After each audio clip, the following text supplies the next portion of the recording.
Hello friends, hi, I'm Dr. Chirag Arora. I'm the shoulder, knee and sports surgeon at CK Birla Hospital. Today we'll be discussing something and probably everything about sports injuries. So see, why are sports injuries called so? They are called because they are more commonly seen in sports person, not just like they happen only in sports person. People who are active in sports, maybe for competitive spirit, maybe for professional purposes or maybe for leisure purposes. उनमें commonly injuries देखी जाती हैं which specially comprise of ligament, meniscus and soft tissue injuries. इन्हें हम बोलते हैं sports injuries. Okay, अब there certain sports injuries के बारे में एक स्पेशल चीज है कि नॉर्मल वॉकिंग या normal day to day activities में ज्यादा इश्यूज नहीं करते अनलेस बहुत सिवियर है. तो जनरली स्पोर्ट्स इंजरीज आपकी when you go for more than normal activities वो interfere करती है, not just your normal activities. Sports injuries different areas में differently manifest करती है. जैसे कि जब सबसे common sports injury है, सबसे common ligament injury है, that is an ankle sprain. Ankle sprain जो है typically outer side पे होता है and हर sports injury की तरह ये भी grade 1, grade 2, grade 3 यानी mild, moderate, severe में manifest होता है. जैसे मैंने बताया वॉकिंग पे इशू नहीं होगा तो आप लिगामेंट इंजरी के बाद भी वॉक कर पाएंगे या एंकल स्प्रेन के बाद भी, अनलेस बहुत सिवियर ग्रेड 3 एंकल स्प्रेन है आप इजीली वॉक करके अपनी एक्टिविटीज कर पाएंगे. बट थोड़ा भी अनइवन सरफेस आया तो इट विल बी पेनफुल. ये एंकल पे कॉमन स्पोर्ट्स इंजरी हो गई या लिगामेंट स्प्रेन, एंकल स्प्रेन. नी में कॉमन स्पोर्ट्स इंजरीज होती है एसीएल, पीसीएल, मेनिस्कस, एमसीएल. ये कॉमन नी स्पोर्ट्स इंजरीज होती है. ट्रीटमेंट हम नी के रिलेटेड नी की एक स्पेशल सीरीज में कवर करेंगे सब्सिक्वेंटली. हिप पे कुछ स्पेशल इंजरीज होती हैं जिसे हम बोलते हैं लेब्रल टियर्स. लेब्रल टियर एक बहुत नया अपकमिंग टॉपिक है, specially seen in elite sports person. अब यूएस में देखेंगे जो लोग बेसबॉल खेलते हैं, अमेरिकन बेसबॉल खेलते हैं, बिकॉज उनका स्विंगिंग एक्शन होता है तो उनमें कॉमनली हिप में स्पोर्ट्स इंजरीज होती है जिसे हम बोलते हैं लेब्रल टियर्स.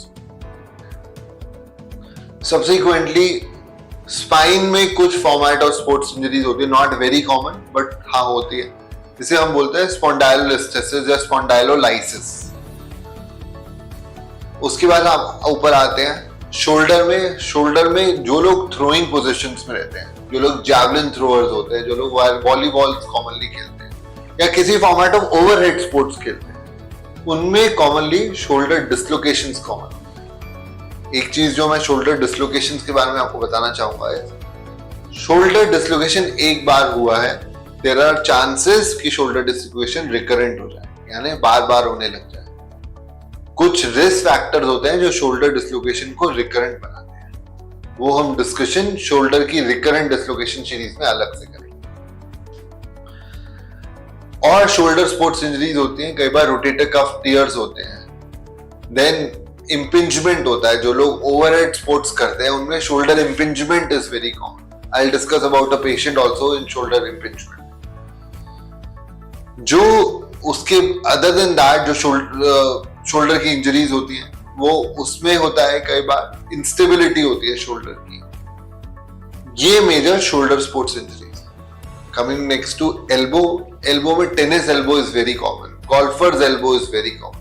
अब ऐसा नहीं है कि टेनिस एल्बो सिर्फ टेनिस खेलने वालों में, टेनिस एल्बो बहुत कॉमनली आपको आजकल वो लोग कंप्यूटर यूज फ्रीक्वेंटली कर रहे हैं उनमें मिलेगा, क्योंकि वो लोग कॉमनली रिस्ट फंक्शन यूज करते हैं. सो टेनिस एल्बो में क्या होता है, जो रिस्ट के मसल्स होते हैं सारे यहां से शुरू होते हैं.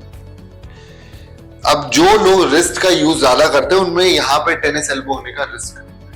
वो कंप्यूटर प्रोफेशनल्स भी हो सकते हैं, वो लोग जो लोग बैक एंड शॉट्स टेनिस पे लेते हैं वो भी हो सकते हैं, जो लोग गोल्फ खेलते हैं वो भी हो सकते हैं. ठीक है, तो tennis elbow is very common, golfer's elbow is very common. Okay, next we come to the wrist part. Wrist में टीएफसीसी यानी कुशन होता है, जैसे नी में मेनिस्कस होता है वैसे रिस्ट में टीएफसीसी कुशन होता है, डिस्क होती है, उसकी TFCC injuries are common. Then ligament injuries are common at the wrist, specially जो लोग टेनिस खेलते हैं, बैक एंड शॉट्स लेते हैं या फॉरवर्ड शॉट्स लेते हैं, जो लोग हिच हाइकिंग करते हैं, जो लोग स्कीइंग करते हैं, उनमें कॉमनली थंब इंजरीज कॉमन होती है, क्योंकि thumb is very commonly used as a support for a hitch hike. जब आप स्कीइंग करते हैं सारा वेट ऐसे आता है, तो थंब में स्पोर्ट्स इंजरीज कॉमन होती है। यूसीएल लिगामेंट होता है थंब में, उसका इंजर होने के चांस। ये कॉमन स्पोर्ट्स इंजरीज है, ठीक है। As a normal sports injuries, जब भी वो एक्यूट है, उनका ट्रीटमेंट प्लान प्राइस थेरेपी पे बेस्ड होता है। Protection of the part, rest of the part, ice therapy, compression, elevation. ये प्राइस थेरेपी किसी भी स्पोर्ट्स इंजरी में काम करती है ड्यूरिंग द एक्यूट फेज। जब आपका एक्यूट फेज ओवर हो जाता है, तब depending on your examination, your sports surgeon will advise you maybe an MRI, maybe an x-ray, or maybe does not advise an investigation because he feels it is settling down. Most of the sports injury where recovery times are around 3 to 6 weeks.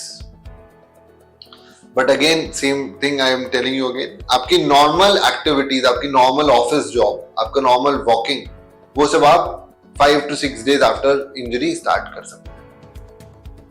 What I want to tell you is, sports injuries के साथ most of the players they are able to return back to their sports as well. ऐसा नहीं है they end their professional careers, but it requires time, it requires motivation, and most of all it requires an expertise from your doctor and from your rehabilitation specialist. Always discuss with your sports surgeon, always discuss with your rehabilitation specialist ki what are your goals at the end of any sports injury. Stay tuned for more sports injury update and follow us on professional website pages. Thank you and have a good day.